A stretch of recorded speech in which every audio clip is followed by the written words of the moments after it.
নমস্কার। চলুন সোজাসুজি অলৌকিক গল্পে যাওয়া যাক। কখনো কি আপনার মনে প্রশ্ন জেগেছে, পুরীর রথযাত্রা কেন শুধু একটি ধর্মীয় উৎসব নয়, বরং স্বর্গ ও পৃথিবীর মিলন মেলা বলা হয়? প্রতি বছর লক্ষ লক্ষ মানুষের ঢল নামে মহাপ্রভু জগন্নাথের এক ঝলক দর্শনের আশায়। কিন্তু এই দৃশ্যের আড়ালে লুকিয়ে আছে এমন কিছু বিশ্বাস, এমন কিছু আধ্যাত্মিক রহস্য, যা যুগের পর যুগ ভক্তদের হৃদয়ে বিশ্বাস জাগিয়ে রেখেছে।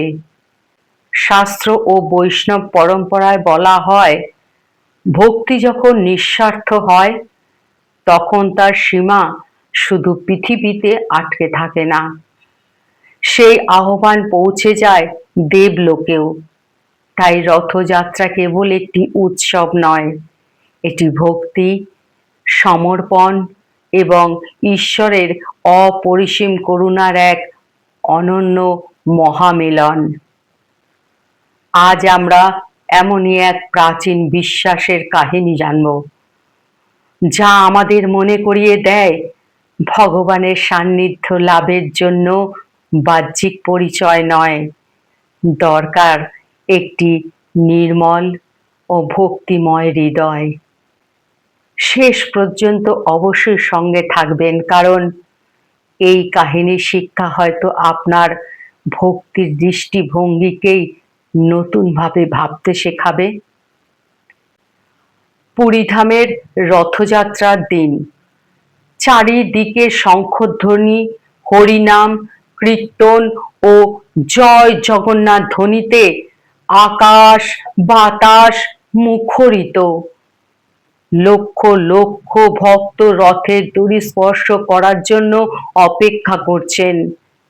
কিন্তু বৈষ্ণব আচার্যদের মধ্যে একটি প্রাচীন বিশ্বাস প্রচলিত আছে, এই দিনে শুধু মানুষই নন, দেবতাগণও অদৃশ্য রূপে জগন্নাথ দেবের রথের দড়ি টানতে আসেন।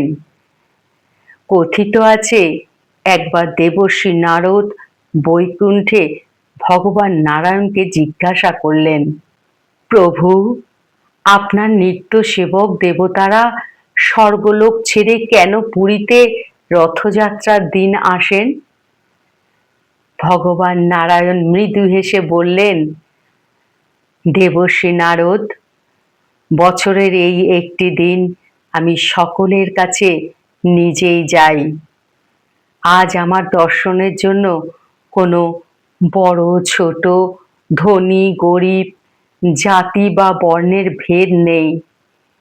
যে আমার রথের দড়ি ভক্তি ভরে স্পর্শ করে, সে আমার সান্নিধ্যের এক অপূর্ব কৃপা লাভ করে।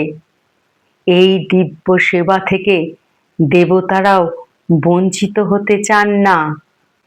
এই কথা শুনে দেবর্ষি নারদ বিস্মিত হলেন। রথযাত্রার দিন তিনি অদৃশ্য রূপে পুরীতে এলেন। তিনি দেখলেন মানুষের চোখে শুধু অসংখ্য ভক্ত, কিন্তু সূক্ষ্ম দৃষ্টিতে দেখা যাচ্ছে ইন্দ্র, ব্রহ্মা, শিব, লক্ষ্মী দেবী সহ বহু দেবতা ভক্তদের মাঝে দাঁড়িয়ে আছেন। কেউ বৃদ্ধ বেশে, কেউ সাধারণ তীর্থযাত্রীর রূপে, আবার কেউ নিঃশব্দে রথের দড়ি হাতে রেখেছেন। এক বৃদ্ধ ভক্ত দীর্ঘক্ষণ চেষ্টা করেও দড়ি ছুঁতে পারছিলেন না। ঠিক তখনই এক অচেনা ব্যক্তি তার হাত ধরে বললেন, এসো, একসঙ্গে প্রভুর সেবা করি। দুজনে একসঙ্গে দড়ি ধরতেই রথ ধীরে ধীরে চলতে শুরু করলো। বৃদ্ধের চোখে আনন্দ অশ্রু। তিনি ফিরে তাকিয়ে সেই অচেনা মানুষটিকে আর দেখতে পেলেন না। সেই রাতে স্বপ্নে জগন্নাথ দেব তাকে দর্শন দিয়ে বললেন, যে তোমার হাত ধরেছিল সে স্বয়ং দেবরাজ ইন্দ্র। আমার সেবার জন্য দেবতারাও ভক্তের সঙ্গে কাঁধে কাঁধ মিলিয়ে দাঁড়াতে গৌরব বোধ করেন। বৃদ্ধ ভক্ত কান্নায় ভেঙে পড়লেন। তিনি বুঝলেন জগন্নাথের কাছে প্রকৃত পরিচয় হলো ভক্তি, পদমর্যাদা নয়। সেই থেকে ভক্ত সমাজে এই বিশ্বাস আরো দৃঢ় হয়ে ওঠে যে রথযাত্রার দিনে রথের দড়ি টানা কেবল একটি আচার নয়, এটি ভগবানের সেবায় নিজেকে সমর্পণের প্রতীক। ভক্তি ভরে সেই সেবায় অংশ নিতে দেবতাগণও আগ্রহী হন। জগন্নাথ দেবের সামনে সবাই সমান। যার হৃদয়ে আন্তরিক ভক্তি আছে তিনি তার কৃপা লাভ করেন।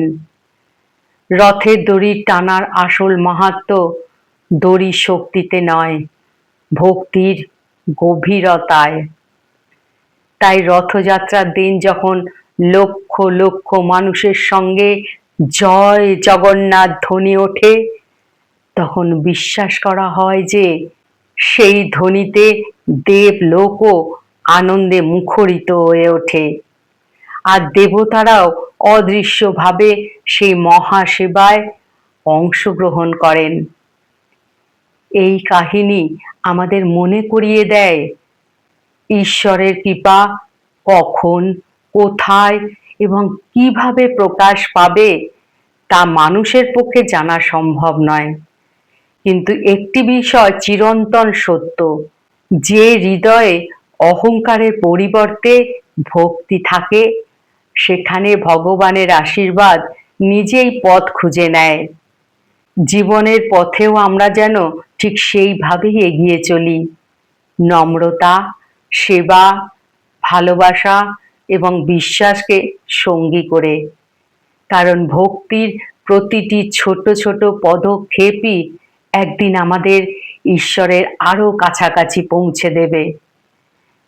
আপনার হৃদয় যদি সত্যি মহাপ্রভু জগন্নাথের প্রতি শ্রদ্ধা ও ভালোবাসা থাকে, তাহলে আজই অন্তর থেকে একবার বলুন, জয় জগন্নাথ। এই পবিত্র নাম শুধু উচ্চারণ নয়, এটি বিশ্বাস, আশ্রয় এবং চিরন্তন ভরসার প্রতীক।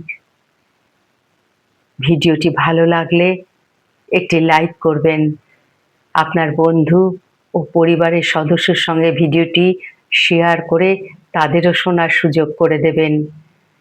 চ্যানেলটি এখনো সাবস্ক্রাইব করে না থাকলে চ্যানেলটি সাবস্ক্রাইব করে পাশে থাকা বেল আইকনটি বাজিয়ে রাখবেন, যাতে আমি এই রকম আধ্যাত্মিক বা পৌরাণিক গল্প পোস্ট করলে সবার আগে আপনার কাছে পৌঁছে যায়।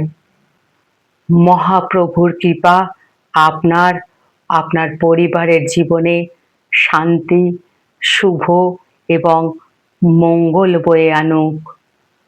জয় জগন্নাথ, জয় জয় জগন্নাথ, জয় জগন্নাথ।